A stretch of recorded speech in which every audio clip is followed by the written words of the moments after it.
एक बार फिर से आप सभी का स्वागत है मेरे इस यूट्यूब चैनल करियर सेटअप में। अगर आप उत्तर प्रदेश आईटीआई में प्रवेश लेने के इच्छुक हैं तो उत्तर प्रदेश आईटीआई का जो ऑनलाइन आवेदन करने का लिंक एक्टिव हो चुका है। आज दिनांक 7 जुलाई से लेकर के 31 जुलाई तक आप इसका ऑनलाइन फॉर्म अप्लाई कर सकते हैं। तो आज की इस वीडियो में हम जानेंगे किस तरह से आप अपने मोबाइल के द्वारा उत्तर प्रदेश आईटीआई में एडमिशन्स लेने के लिए ऑनलाइन फॉर्म आप अप्लाई कर सकते हैं। पूरा रजिस्ट्रेशन से लेकर के फाइनल प्रिंट तक टोटल प्रक्रिया मैं मोबाइल के द्वारा ही बताऊंगा। तो वीडियो में मेरे लास्ट तक बने रहेगा। और अगर आप मेरे चैनल पर पहली बार विजिट करें तो मैं आपसे रिक्वेस्ट करूंगा कि चैनल को सब्सक्राइब जरूर कर लीजिए। तो चलिए अब हम स्टार्ट करते हैं वीडियो को। ऑनलाइन अप्लाई करने के लिए सबसे पहले इसकी ऑफिशियल वेबसाइट है, आप ओपन करेंगे। इसका लिंक मैं वीडियो के डिस्क्रिप्शन बॉक्स में दे दूंगा। जैसे इस वेबसाइट को आप ओपन करेंगे तो कुछ इस तरह से इसका इंटरफेस ओपन होगा। यहाँ सबसे ऊपर आपको पॉपअप विंडो के तौर पर मिलेगा राजकीय निजी आईटीआई के सत्र 2022-23 में प्रवेश हेतु ऑनलाइन आवेदन। इस पर आप क्लिक कर लेंगे। जैसे इस पर क्लिक करेंगे तो अगला इंटरफेस जो है कि इसका कुछ इस तरह से आपके सामने ओपन हो जाएगा। अब यहाँ पर मैं आपको हिदायत दूंगा कि जब भी आप इसका फॉर्म अप्लाई कीजिएगा गूगल क्रोम से ओपन कीजिएगा। जैसे इस गूगल क्रोम से आप ओपन करेंगे तो यहाँ पर ऊपर 3 डॉट जो दिखाई दे रहा है कॉर्नर में लेफ्ट साइड देखिए, यहाँ राइट साइड में 3 डॉट, इस पर क्लिक करके और इस वेबसाइट को आप डेस्कटॉप मोड में कन्वर्ट कर लीजिएगा। डेस्कटॉप पर यानी आपका जो इंटरफेस है बिल्कुल कंप्यूटर की तरह ओपन हो जाएगा। फिर आपको फॉर्म भरने में बहुत ही ज़्यादा आसानी होगी। ठीक है, चलिए अब हमने डेस्कटॉप मोड पर कर लिया है। अब यहाँ पर कुछ दिशा निर्देश दिए रहेंगे, देख पा रहे होंगे। भुगतान का विकल्प क्या रहेगा, ओटीपी प्रमाणित करना पड़ेगा आपको एसएमएस के थ्रू से। शुल्क आपको 225 रुपये का पे करना होगा अगर सामान्य पिछड़ा वर्ग से हैं तो, और अगर SC ST से हैं तो 150 रुपये। फॉर्म भरने की जो तिथि है 7 जुलाई से 31 जुलाई 2022 तक। फॉर्म में संशोधन की अगले आपको 31 तारीख के बाद अगले 2 दिनों तक आप फॉर्म में संशोधन कर पाएंगे। अब इसके लिए ऑनलाइन फॉर्म भरने के लिए यहाँ से आप दिशा निर्देश भी डाउनलोड कर सकते हैं, विवरण पुस्तिका डाउनलोड कर सकते हैं। कॉलेज वाइज कहाँ पर कितनी सीटें हैं गवर्नमेंट आईटीआई में वो आप डाउनलोड कर सकते हैं। PPP आईटीआई यानी प्राइवेट पब्लिक पार्टनरशिप के थ्रू से जो आईटीआई चल रही हैं उनकी क्षमता आप जानना चाहते हैं तो वो आप डाउनलोड कर सकते हैं। प्राइवेट जो आईटीआई हैं उनको आप डाउनलोड कर सकते हैं और पूरा विवरण देख सकते हैं कि कौन से आईटीआई में कहाँ कितनी कितनी सीटें हैं। उसके बाद आपको ऑनलाइन अप्लाई करने के लिए आपको ये पहला ऑप्शन यहाँ पर मिल रहा होगा, देख पा रहे होंगे, ऑनलाइन आवेदन करें। ठीक है, इस पर आपको क्लिक करना होगा। ऑनलाइन आवेदन जो क्लिक करने का ऑप्शन आ रहा है इस पर आपको क्लिक करना होगा। तो चलिए हम इस पर क्लिक कर देते हैं। जैसे इस पर क्लिक कर रहे हैं तो भुगतान के लिए जो विकल्प है एक पॉपअप विंडो के थ्रू पर यहाँ पर दिखाएगा कि भुगतान के विकल्प क्या क्या रहेंगे और ये कोविड की सुरक्षा हेतु दिशा निर्देश क्या रहेगा ये बताया गया। तो इसको आप ओके कर देंगे। जैसे ओके करेंगे तो अगला इंटरफेस कुछ इस तरह से आपके सामने ओपन हो जाएगा, जिसमें कि आपको प्राइमरी डिटेल्स अपना भर करके अपना रजिस्ट्रेशन की प्रक्रिया कंप्लीट करनी होगी। अब यहाँ डिटेल्स में सबसे पहले आपको अपना अप्लीकेंट्स नेम इन इंग्लिश यानी इंग्लिश में डालना होगा, जो कि हाई स्कूल के जो मार्कशीट में होगा बिल्कुल एज इट इज़ वही डालिएगा, गलत नहीं होना चाहिए। उसके बाद नेम आपको हिंदी में डालना होगा। हिंदी में आपका गलत हो जाता है तो उससे कोई दिक्कत नहीं है, बट इंग्लिश में स्पेलिंग बिल्कुल सही होनी चाहिए। उसके बाद फादर्स नेम भी सेम बिल्कुल आपका हाई स्कूल के रिकॉर्ड के अकॉर्डिंग सही होना चाहिए। फिर आप यहाँ पर हिंदी में डालेंगे, पिता का नाम हिंदी में टाइप करना होगा। उसके बाद मदर्स नेम यहाँ डालेंगे, देखिए हमने यहाँ पे एंटर कर लिया है मदर्स नेम इंग्लिश में। और अगर स्पेस है नाम में, अगर आपका हाई स्कूल के रिकॉर्ड में, तो स्पेस भी डालिएगा। और जो भी आप डिटेल डालें बिल्कुल सावधानी के साथ डालिएगा। या उसके बाद मदर्स नेम नूरजहां बानो आपको हिंदी में टाइप कर लेना है। डेट ऑफ बर्थ में सबसे पहले आपको यहाँ पर डेट डालना है, उसके बाद मंथ सेलेक्ट करना है और फिर ईयर आपको यहाँ पर सेलेक्ट कर लेंगे क्लिक करके। उसके बाद यहाँ से आप कैटेगरी सेलेक्ट कर लेंगे, जनरल, OBC, SC ST जो भी है। तो यहाँ से जनरल कैंडिडेट का एक लड़का है ये, तो हमने जनरल सेलेक्ट कर लिया। उसके बाद मोबाइल नंबर आप सही डाल देंगे। यहाँ पर ध्यान रखिएगा जो भी मोबाइल नंबर डालेंगे उस पर OTP आएगी। तो चलिए हम इस पर OTP मंगाते हैं। अब यहाँ पर हमारे पास जो OTP आई है हमने एंटर कर लिया है। अब यहाँ पर वेरीफाई एंड प्रोसीड पर क्लिक कर लेंगे। OTP एंटर करने के बाद OTP नहीं आती तो थोड़ी देर वेट करेंगे, 1 मिनट के अंदर OTP ऑलमोस्ट आ ही जाएगी। अब जैसे ही आप यहाँ पर OTP एंटर करेंगे अगला इंटरफेस कुछ इस तरह से ओपन होगा, जहाँ पर आपसे कौन सी ITI के लिए आप अप्लाई करना चाहते हैं, गवर्नमेंट ITI के लिए या फिर निजी, या फिर गवर्नमेंट या निजी दोनों, यानी प्राइवेट और गवर्नमेंट दोनों। तो आप अपना डिसीजन लेकर के यहाँ पर डिसाइड कीजिएगा कि कौन से में आपको अप्लाई करना है, प्राइवेट के लिए या गवर्नमेंट या फिर बोथ। तो आपको बेहतर होगा गवर्नमेंट या फिर प्राइवेट दोनों आप सेलेक्ट कर लीजिए। अगर आप गवर्नमेंट में लेना चाहते हैं तो केवल गवर्नमेंट पर क्लिक करके सबमिट पर क्लिक कर देंगे। जैसे सबमिट पर क्लिक करेंगे तो अगला इंटरफेस कुछ इस तरह से आपके सामने ओपन होगा, जहाँ पर आपको 3 स्टेप में अपना फॉर्म कंप्लीट करना है। अब यहाँ पर स्टेप 1 में कुछ डिटेल्स होंगी जो आपको भरी हुई मिलेंगी, जो आपने फर्स्ट रजिस्ट्रेशन में डाला था। उसके अलावा बाकी यहाँ पर एंटर करना होगा। जैसे कि आप देख पा रहे होंगे, आपका मदर्स नेम, फादर नेम जो आपने डाला था। स्पाउस नेम डालने की ज़रूरत नहीं है, आप डालना चाहे तो डाल सकते हैं। फिर आप जेंडर यहाँ से सेलेक्ट कर लेंगे, मेल फीमेल जो भी हैं, तो वो हमने यहाँ से सेलेक्ट कर लिया। उसके बाद आपको डेट ऑफ बर्थ जो आपने पहले डाल ही रखा था, कैटेगरी आपने पहले ही रजिस्ट्रेशन के टाइम डाल दिया था। EWS, अगर आप जनरल कैटेगरी से हैं और आप पर EWS का सर्टिफिकेट है, आप 10% का आरक्षण लेना चाहते हैं तो यस करेंगे, अगर नहीं है तो नो करेंगे। यहाँ पर आप ध्यान रखिएगा, EWS के लिए आप तभी क्लिक कीजिएगा जब आपके पास अप्लाई करने के टाइम पर आपके पास EWS का सर्टिफिकेट हो, बाद में का नहीं चलता है, तो आप यहाँ पर नो कर देंगे अगर नहीं है तो।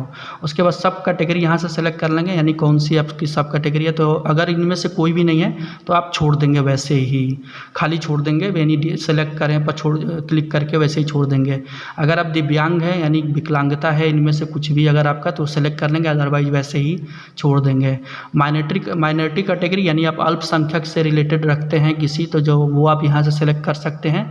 अल्पसंख्यक का आपको आरक्षण मिलता है, तो यहाँ से जो भी आपका सिख है, पारसी है, मुस्लिम है, जैन है, तो आप यहाँ पर ये कैंडिडेट मुस्लिम है तो मैं मुस्लिम सेलेक्ट कर लिया। उसके बाद आपका आधार नंबर डालना होगा, आधार नंबर बिल्कुल सही सही डालिएगा। उसके बाद मोबाइल नंबर जो आपने रजिस्ट्रेशन के टाइम डाल दिया था। फिर आपको मेल आईडी बिल्कुल करेक्ट होना चाहिए। और उसके बाद डोमिसाइल स्टेट, यानी कौन से स्टेट के आप निवासी हैं, उत्तर प्रदेश के हैं या फिर अदर स्टेट के भी हैं तो आप अप्लाई कर सकते हैं। अदर स्टेट के लिए भी यहाँ ऑप्शन आता है, तो यहाँ ये कैंडिडेट उत्तर प्रदेश का है तो हमने उत्तर प्रदेश सेलेक्ट कर लिया। गृह जनपद, यहाँ जब क्लिक करेंगे तो आपका जनपद यहाँ पर आएगा, तो आप जनपद यहाँ से सेलेक्ट कर लेंगे। उसके बाद तहसील आपको सेलेक्ट करना होगा और उसके बाद गृह विकास खंड आपका होगा, वो डालना पड़ेगा। फिर एड्रेस आप यहाँ पर एंटर कर लेंगे, तो मैंने यहाँ पर एड्रेस एंटर कर लिया, स्टेट डाल दिया, डिस्ट्रिक्ट डाल दिया, पिन कोड आप डालेंगे यहाँ पर, परमानेंट फ़ोन नंबर। और यही अगर सब कुछ सही है, परमानेंट एड्रेस और आपका कॉरिस्पॉन्डिंग एड्रेस यानी पत्र व्यवहार का एक पता अलग होता है, दोनों पता अगर सेम है तो सेम एज पर क्लिक कर देंगे, तो जो आपने ऊपर ये एड्रेस डाला है यहाँ पर, वही सब यहाँ नीचे ऑटोमेटिक पेस्ट हो जाएगा यहाँ पर, तो आपको यहाँ एंटर करने की ज़रूरत नहीं होगी। तो ये सब जब आप डिटेल भर लेंगे तो उसके बाद एक बार और आप रिव्यू कर लेंगे, हालांकि मैंने रिव्यू कर लिया है। तो अब क्या करेंगे, save and go next step पर क्लिक कर लेंगे। तो चलिए हम save and go to next step पर क्लिक कर लेते हैं। जैसे क्लिक करेंगे तो यहाँ पर आपसे एग्रीमेंट पूछा जाएगा, क्या आप सहमत हैं, तो अगर सहमत हैं तो ओके पर क्लिक कर देंगे। जैसे इस पर क्लिक करेंगे तो अब आप ऑटोमेटिक देखिए स्टेप 2 पर चले गए हैं। स्टेप 2 अब आपको फिल करना होगा। अब यहाँ स्टेप 2 में आपको सबसे पहले क्वालिफाइंग एजुकेशनल डिटेल्स आपको देना होगा कि आपने कौन सा कोर्स इसमें से कंप्लीट कर रखा है। 8वीं कर रखा है, 10वीं कर रखा है, या फिर 10वीं उत्तीर्ण विज्ञान एवं गणित विषय के साथ, या फिर 10+2 के साथ हैं। तो देखिए यहाँ पर अगर आप बहुत सारे ITI के ऐसे ट्रेड हैं जो 8वीं पास पर उनकी योग्यता है, जैसे कि पेंटर है, वेल्डर है, इस तरह की और भी ट्रेडें हैं, ड्रेस मेकिंग है, ये सब ट्रेडें 8वीं पास पर हैं। तो अगर आप 8वीं पास की ट्रेडें भी लेना चाहते हैं तो आपको 8वीं का भी डिटेल यहाँ पर डालना पड़ेगा, यानी 8वीं का सेलेक्ट करना पड़ेगा यहाँ पर क्लिक। उसके बाद अब आप आगे बढ़ेंगे तो यहाँ पर देखिए जूनियर हाई स्कूल और हाई स्कूल दोनों का मांगा जा रहा है। तो अगर आप जूनियर हाई स्कूल ऊपर क्लिक किए हुए हैं तो यानी 8वीं का आपको यहाँ पर डिटेल पहले नंबर में डालना होगा, जिसमें कि सबसे पहले आपको बोर्ड सेलेक्ट करना होगा, कौन से बोर्ड से आपने हाई स्कूल कंप्लीट की है, तो वो आप यहाँ से सेलेक्ट कर लेंगे, UP board, CBSE board, ICSE जो भी हो आपका। उसके बाद आप कॉलेज का नाम डालेंगे यहाँ पर टाइप करके। उसके बाद जो अपने हाई स्कूल का रोल नंबर होगा, रोल नंबर एंटर कर लेंगे, कौन सी ईयर में आपने हाई स्कूल कंप्लीट किया वो डाल लेंगे। और सब्जेक्ट में बहुत जनरली ऐसा गलती बार बार करते हैं लड़के कि हम 2 सब्जेक्ट डाल दिए हैं तो 2 ही सब्जेक्ट का यहाँ पर टोटल मार्क्स और पूर्णांक लिखेंगे, नहीं, आप मेन सब्जेक्ट यहाँ पर डाल दीजिए 2-3, जैसे फिजिक्स है, मैथ है, साइंस है और इंग्लिश है, वो डाल दिया। सभी अगर डाल देते हैं तो भी अच्छा है, कोई बात नहीं है सबका। और अगर 2-3 ट्रेड डाल दिए तो भी कोई दिक्कत नहीं है, मेन आपको सब्जेक्ट इसमें दिखाना होता है।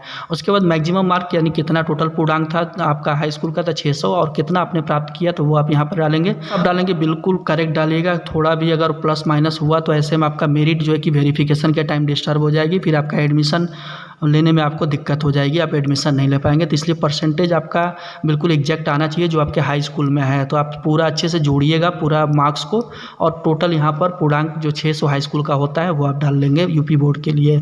फिर आपका ऑटोमेटिक यहाँ पर परसेंटेज कैलकुलेट होकर के आ जाएगा। उसके बाद आगे बढ़ेंगे तो सर आपके नेम ऑफ प्रीवियस ITI, यानी आपने अगर इसके पहले ITI कर रखी है तो प्रीवियस ITI का नाम डालेंगे और कौन सी ट्रेड थी वो आप यहाँ पर एंटर करेंगे। और उसके बाद अगर आप आरक्षण लेना चाहते हैं कि आप राज्य स्तर खिलाड़ी हैं या फिर गवर्नमेंट ITI में कार्यरत कर्मचारी के आश्रित हैं, पुत्र हैं, अविवाहित तथा विधवा पुत्री हैं, तो आप इसका आरक्षण मिलेगा। तो इन सब चीज़ों से अगर आप संबंध रखते हैं तो वो आप यहाँ पर क्लिक ज़रूर कर देंगे। और बाद में आपको जब वेरिफिकेशन के टाइम इसका सर्टिफिकेट दिखाना पड़ेगा, ये ध्यान रखिएगा, ये नहीं कि बस क्लिक कर देंगे तो हो जाएगा। उसके बाद फ़ोटोग्राफ की बारी आती है, तो फ़ोटोग्राफ आपका 50 KB से नीचे का होना चाहिए और JPG फॉर्मेट में होना चाहिए। फ़ोटो सिग्नेचर कैसे 50 KB का बनाना है उसका लिंक मैं वीडियो के डिस्क्रिप्शन बॉक्स में दे दूंगा, तो उस वीडियो को देखते हुए आप आसानी के साथ अपना फ़ोटो और सिग्नेचर 50 KB के नीचे बना सकते हैं।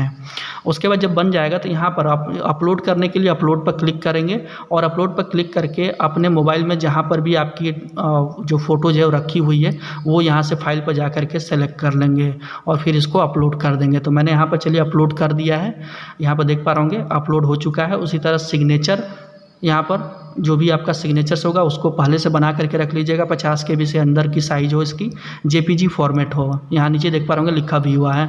तो अब ये अपलोड हो जाएगा। अपलोड होने के बाद आपको क्या करना होगा, save and go to next step पर क्लिक करना होगा। अब यहाँ पर हम स्टेप 3 में पहुँच चुके हैं। स्टेप 3 में आपको अपना कोर्स अप्लाई करना होता है, कौन सी ट्रेड और कौन सा कॉलेज का आप लेना चाहते हैं और आरक्षण का लेवल आप कौन सा लेना चाहते हैं, तो और कोर्स का ग्रुप भी चयन करना होता है। तो सबसे पहले कोर्स का ग्रुप यहाँ पर चयन करना है। तो आप ग्रुप A और ग्रुप B दोनों चयन कर सकते हैं, बशर्ते कि ग्रुप A और B दोनों के लिए आपने हाई स्कूल और 8वीं पास दोनों का डिटेल इसके पहले स्टेप 2 में डाला था। क्योंकि कुछ ट्रेडें जो ग्रुप B की होती हैं वो 8वीं पास पर होती हैं, तो उनके लिए आपको ग्रुप B वहाँ पर एजुकेशनल क्वालिफ़िकेशन जो डिटेल मांगा गया था वहाँ पर आपको 8वीं का मार्क्स डालना पड़ेगा। और प्लस जो वहाँ पर सेलेक्ट करना था 8वीं पास हैं कि 10वीं पास हैं, 10वीं मैथ या साइंस के साथ पास है, वो सभी सेलेक्ट भी करना पड़ेगा। उसके बाद आप यहाँ पर A और B दोनों को यहाँ पर क्लिक कर देंगे। अब यहाँ पर आरक्षण का लेवल आप कौन सा लेना चाहते हैं, तो यहाँ पर आप चाहे तो कोई भी एक आरक्षण का लेवल चूज कर सकते हैं। आप गृह विकास खंड का ले सकते हैं, गृह प्रदेश का लेवल का ले सकते हैं या फिर गृह तहसील ले सकते हैं। बट बेहतर ये होगा कि मैं आपको सजेस्ट ये करूँगा कि आप चारों पर क्लिक करके रखें, जिससे कि आपको ट्रेड मिलने में ज़्यादा आसानी होगी, यानी आपको ट्रेड आसानी से मिल जाएगी। तो यहाँ पर आरक्षण का लेवल इन चारों पर क्लिक कर दीजिएगा, गृह विकास, गृह तहसील, गृह जनपद तथा गृह प्रदेश, चारों पर आपको क्लिक करके रखना है। अब अगले स्टेप में आपको ITI का सिलेक्शन करना होगा। यहाँ पर देख पा रहे होंगे सभी ज़िले की ITI की लिस्ट यहाँ पर आ जाएगी। सबसे पहले ऊपर नंबर पर जो लिस्ट रहेगी वो आपके ज़िले की रहेगी, जिस ज़िले से आप संबंध रखते हैं, तो वहाँ पर आप सेलेक्ट करके आपको चूज़ करना होगा। तो चलिए आगे हम बढ़ते हैं और मैं आपको बताता हूँ किस तरह से आपको सिलेक्शन करना है। होम डिस्ट्रिक्ट के हिसाब से मान लीजिए जिस भी कॉलेज में आप एडमिशन लेना चाहते हैं उस पर आप क्लिक करेंगे। तो जैसे ये देखिए 203 नंबर पर आपको एडमिशन लेना है, तो इस पर क्लिक करके और फिर चुने पर इस पर क्लिक करेंगे।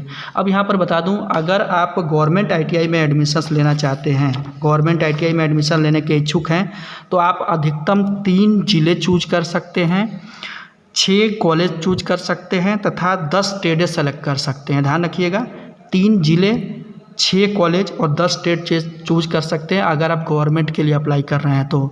और उसी तरह प्राइवेट के लिए अगर आप अप्लाई कर रहे हैं तो आप 3 डिस्ट्रिक्ट और 25 कॉलेज चूज कर सकते हैं, 3 डिस्ट्रिक्ट और 25 कॉलेज प्राइवेट के लिए। तो ये आप ध्यान रखिएगा। अब यहाँ पर देखिए मैंने जैसे यहाँ पर क्लिक करके चुने पर क्लिक किया तो यहाँ पर ये लिस्टेड होकर के आ गई है। अब यहाँ इस कैंडिडेट को कोपा ट्रेड चाहिए सबसे पहले नंबर पर, तो कोपा हमने यहाँ पर क्लिक कर दिया है। तो यहाँ देखिए प्लीज़ वेट कर रहा है, यहाँ पर लिख के आ रहा है। अब ये नीचे यहाँ पर ऑटोमेटिक लिस्टेड होकर यहाँ पर आ जाएगी। ये देखिए चयनित व्यवसाय की सूची यहाँ पर आ चुकी है। अब इसमें से एक और आपको ट्रेड सेलेक्ट करना है।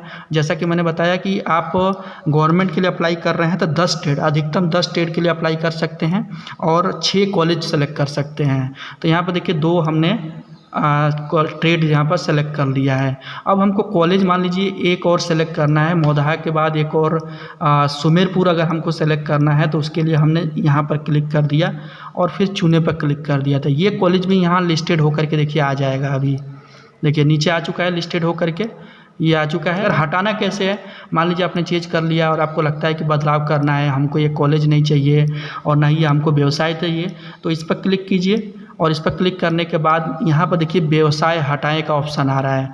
जैसे इस पर क्लिक करेंगे तो ये व्यवसाय हट जाएगी यहाँ से, देखिए ये हट जाएगी यहाँ से। नीचे मैं आपको दिखा रहा हूँ, अब थोड़ा सा वेट करना पड़ेगा आपको। ये देखिए यहाँ पर कोपा अब नहीं दिखा रही है यहाँ पर। फिर आपको इसको ऐड करना है तो यहाँ से आप कोपा पर क्लिक करेंगे तो ये ऐड होकर वापस वहीं पर नीचे ट्रेड में दिखाने लगेगा। उसी तरह अगर आप कॉलेज को हटाना चाहते हैं तो इस कॉलेज के ऊपर क्लिक कीजिए और यहाँ पर हटाएं, ये जो ऑप्शन आ रहा है हटाएं का, इस पर क्लिक करेंगे तो ये जो कॉलेज है यहाँ से हट जाएगा। तो ये प्रोसेस है किसी कॉलेज को यहाँ से ड्रॉप आउट करने का, कॉलेज और ट्रेड को। तो ये दोनों हो चुकी हैं, अब हमें इसमें कुछ भी बदलाव नहीं करना है। अब यहाँ पर नीचे देखोगे ग्रुप बी का ट्रेड के चुनाव करने के लिए बोला जा रहा है। ग्रुप बी का आप सिलेक्शन कर सकते हैं यहाँ से। तो जैसे आप क्लिक करेंगे तो ग्रुप बी का सिलेक्शन यहाँ पर कर पाएंगे। अब जब आप सेलेक्ट करने जाएंगे तो ग्रुप बी का सेलेक्ट ही नहीं होगा। क्यों? क्योंकि हमने इस कैंडिडेट का 8वीं पास पर जो एजुकेशनल क्वालिफिकेशन की डिटेल दिया था, वहाँ ना तो 8वीं पास का सेलेक्ट किया था, नहीं 8वीं का डिटेल भरा था। तो यहाँ पर देखिए मैं आपको दिखा रहा हूँ, चूज पर क्लिक करेंगे, चुने पर, तो ये लेगा ही नहीं, ये एरर बताएगा कि आपने शैक्षणिक योग्यता में यहाँ पर आपने 8वीं नहीं दिखाया है, तो इसलिए आपको ग्रुप बी का आप सिलेक्शन नहीं कर सकते। अब दिक्कत ये है कि ग्रुप बी का आपने ऊपर ये है कि अप्लाई कर दिया, यहाँ पर दिखा रहे हैं ग्रुप बी के भी आपको ट्रेड के यहाँ पर, तो इसलिए नीचे ग्रुप बी दिखा रहा है। अब जब तक ग्रुप बी का भरेंगे नहीं तब तक आप फॉर्म आगे प्रोसीड नहीं कर पाएंगे। तो ऐसे में ग्रुप बी को यहाँ से आपको अनचेक करना पड़ेगा। अनचेक करेंगे तो नीचे ग्रुप बी का जो नीचे लिख के आ रहा था, देखिए ग्रुप बी का, वो हट जाएगा अपने आप। अब आप इस फॉर्म को फाइनल सबमिट करने के लिए रेडी हैं। तो अब आप नेक्स्ट पर क्लिक करेंगे, सहमत हैं पूछेगा एग्रीमेंट, यहाँ से क्लिक कर देंगे और यहाँ पर आप देखेंगे अगला इंटरफेस आपका प्रीव्यू, यानी जो फॉर्म आपका है फाइनल आपके सामने कंप्लीट हो करके प्रीव्यू यानी खुल करके आ जाएगा यहाँ पर। अब आप इसमें पूरा डिटेल जो भी है A to Z सब चेक कर सकते हैं। जो भी आपने डिटेल्स सब डाली है वो आपके सामने यहाँ पर दिखाई देगा। अब यहाँ सब कुछ अगर आपका सही है, A to Z सब कुछ सही है, कुछ भी आपका करेक्शन नहीं करना है, तो आप यहाँ पर चेक मार्क पर क्लिक करके सहमत हैं पर क्लिक कर दें, मतलब आपका एग्रीमेंट दे देंगे। और अगर आपका गलत है तो यहाँ पर चेक मार्क नहीं क्लिक करेंगे और प्रीवियस पर जाएंगे। प्रीवियस पर जाएंगे यानी कुछ गलत है तो प्रीवियस पर जाकर के फिर आप संशोधन करेंगे। फिर आप यहाँ पर आएंगे और यहाँ चेक मार्क पर क्लिक करके अब आपको क्या करना होगा, प्रोसीड टू पेमेंट पर क्लिक करना होगा। जैसे इस प्रोसीड टू पेमेंट पर क्लिक करेंगे तो अब आपको पेमेंट गेटवे पर ये लेकर के जाएगा। अब यहाँ पर पेमेंट के आपके दो ऑप्शन से दो गेटवे मिलेंगे, union bank of India payment gateway मिलेगा और state bank of India payment का गेटवे मिलेगा। चाहे तो आप दोनों में से कोई भी अप्लाई कर सकते हैं। ओनली डेबिट कार्ड से आप अगर ट्रांजैक्शन करना चाहते हैं तो स्टेट बैंक अप्लाई कीजिएगा, और अगर आप अलग अलग और माध्यम यूज करना चाहते हैं तो union bank of India payment click कीजिएगा। इस पर जैसे क्लिक करेंगे तो प्रोसीड टू पे, इस पर क्लिक करना होगा। जैसे क्लिक करेंगे तो अगला जो पेमेंट का इंटरफेस है कुछ इस तरह से आपके सामने ओपन होगा। यहाँ पर कई सारे ऑप्शंस आपको मिलेंगे, debit card, net banking, UPI के द्वारा पेमेंट कर सकते हैं। तो यहाँ पर हम चलिए यूपीआई के द्वारा पेमेंट करते हैं। अब यहाँ पर पे यूजिंग यूपीआई पर क्लिक करने के बाद आपको यहाँ पर पे यूजिंग यूपीआई आईडी का आपका जो एड्रेस होता है यूपीआई आईडी वो आपको यहाँ पर एंटर करना पड़ेगा। जिससे भी आप यूपीआई आईडी के द्वारा पेमेंट करना चाहते हैं, चाहे फ़ोनपे हो, गूगल पे हो, उसकी यूपीआई आईडी आपको यहाँ पर एंटर करनी पड़ेगी। फिर आपका नाम यानी किसके नाम से आप पेमेंट कर रहे हैं उसका नाम यहाँ पर डालेंगे। फिर बिलिंग डिटेल के रूप में अपना मोबाइल नंबर, ईमेल आईडी डाल देंगे और फिर पे नाउ पर आप क्लिक करेंगे। तो चलिए हम पे नाउ पर क्लिक कर देते हैं। जैसे इस पे नाउ पर क्लिक करेंगे तो अगला इंटरफेस कुछ इस तरह से यहाँ पर देख पा रहे होंगे आपके सामने ओपन होगा और यहाँ पर आपको पेमेंट करना होगा। अब ये पेमेंट का लिंक आपके मोबाइल पर पहुँच जाएगा। अब उसके द्वारा आप यहाँ से पेमेंट कर लेंगे। अब यहाँ जैसे ही मैंने देखिए पेमेंट किया, यहाँ पर सक्सेस हो चुका है, यानी आपका पेमेंट हो चुका। अब यहाँ पर click here to print submitted form पर क्लिक करेंगे और अपना फॉर्म डाउनलोड कर लेंगे। यहाँ पर देख पा रहे होंगे फॉर्म आपके सामने ओपन होके आ चुका है। अब यहाँ पर प्रिंट पर क्लिक करके आप इसका चाहे तो किसी भी कंप्यूटर शॉप पे जा करके कहीं मार्केट से आप इसका फॉर्म का PDF निकाल सकते हैं, या फिर अपने मोबाइल में इसको सेव करके रखना चाहते हैं PDF के तौर पर, तो इसको यहाँ पर से सेव करने का प्रोसेस मैं बता दे रहा हूँ। यहाँ पर आपको PDF का जो सिंबल यहाँ पर लिख के आ रहा है इस पर क्लिक करना होगा। जैसे इस पर क्लिक करेंगे तो ये आपसे लोकेशन पूछेगा कहाँ पर आप इसको सेव करना चाहते हैं अपने मोबाइल में। तो आप यहाँ से लोकेशन अपने फाइल का चूज कर लेंगे और फिर वहाँ पर इसको सेलेक्ट करके यहाँ पर इसका रीनेम कर सकते हैं। नाम आप अपना जो भी होगा डाल सकते हैं यहाँ पर, शहबाज या जो भी है, जो भी कैंडिडेट का नाम है आप यहाँ से एंटर कर लेंगे और फिर डन पर क्लिक कर देंगे और ये आपका फॉर्म आपके गैलरी में यानी मोबाइल में सेव हो जाएगा। तो इस तरह से इस प्रोसेस के तहत से आप बहुत ही आसानी के साथ अपने मोबाइल के द्वारा ही ITI 2022 का UP ITI 2022 का फॉर्म आसानी के साथ भर सकते हैं।